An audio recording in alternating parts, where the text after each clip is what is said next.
સુરત શહેરમાં અત્યારે જે પ્રકારે કોરોના સંક્રમણ કેસ વધવાની શક્યતા છે, ત્યારે વાતાવરણ બદલાવ સાથે શરદી, ખાંસી અને એલર્જીના રોગના દર્દીઓમાં વધારો થઈ રહ્યો છે.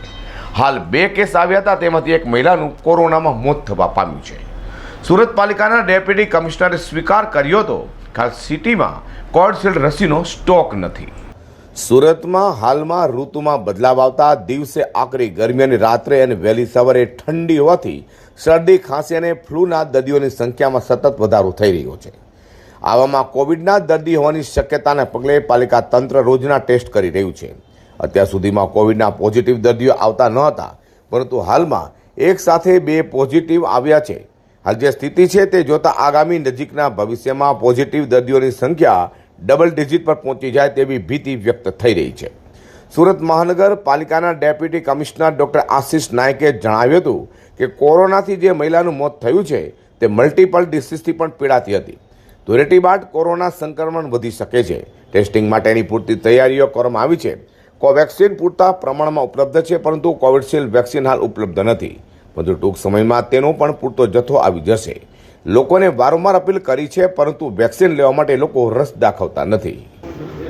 સુરત મહાનગરપાલિકામાં ગત સાંજે 60 વર્ષીય ફિમેલ મહિલાનું મૃત્યુ થયેલ છે. સદર મહિલા સ્મિમેર હોસ્પિટલ ખાતે દાખલ હતા. આ મહિલાને વર્ષોથી ડાયાબિટીસ, હાઇપરટેન્શન, હાર્ટની બીમારી તથા કિડનીની બીમારી પણ હતી. ગતરોજ એમનો કોવિડ પોઝિટિવ રિપોર્ટ આવેલો હતો. એમનું મૃત્યુ થતાં હાલમાં COVID-19 અંગે ડેથ ઓડિટની સમગ્ર કામગીરી ચાલુ છે. આ ઉપરાંત જોવા જઈએ તો સુરત મહાનગરપાલિકામાં છેલ્લા 1 અઠવાડિયામાં કોવિડના ટોટલ 5 જેટલા કેસ નોંધાયેલા છે. કોરોનામાં ગત જુલાઈ પછી આ પ્રથમ મૃત્યુ છે અને 2023નું પણ પ્રથમ મૃત્યુ છે. સુરત મહાનગરપાલિકામાં હાલમાં પણ 400 થી 450 જેટલા કોવિડના ટેસ્ટ થાય છે. શહેરમાં શહેરીજનોને કોવિડ એપ્રોપ્રિએટ બિહેવિયરનું પાલન કરવા માટેની અપીલ કરવામાં આવી રહી છે.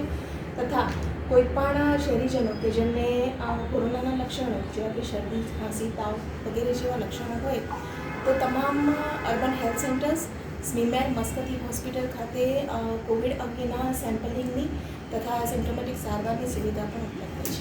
કોરોના સંક્રમણને ધ્યાને લઈને વહીવટીતંત્ર ફરી એક વખત સતર્ક થઈ જવા પામ્યું છે. છેલ્લા 1 સપ્તાહમાં જે રીતે છૂટાછવાયા કોરોના પોઝિટિવના કેસ સામે આવી રહ્યા છે, તે જોતા હવે ટેસ્ટિંગની સંખ્યામાં પણ વધારો કરવાની ફરજ પડી રહી છે. સુરત મહાનગરપાલિકાના આરોગ્ય વિભાગ દ્વારા તમામ પ્રકારની કાર્યવાહી ઝડપથી શરૂ કરવા માટે ગતિવિધિ તેજ કરી દીધી છે. અઝર કુર્સી સાથે પ્રકાશવાળા.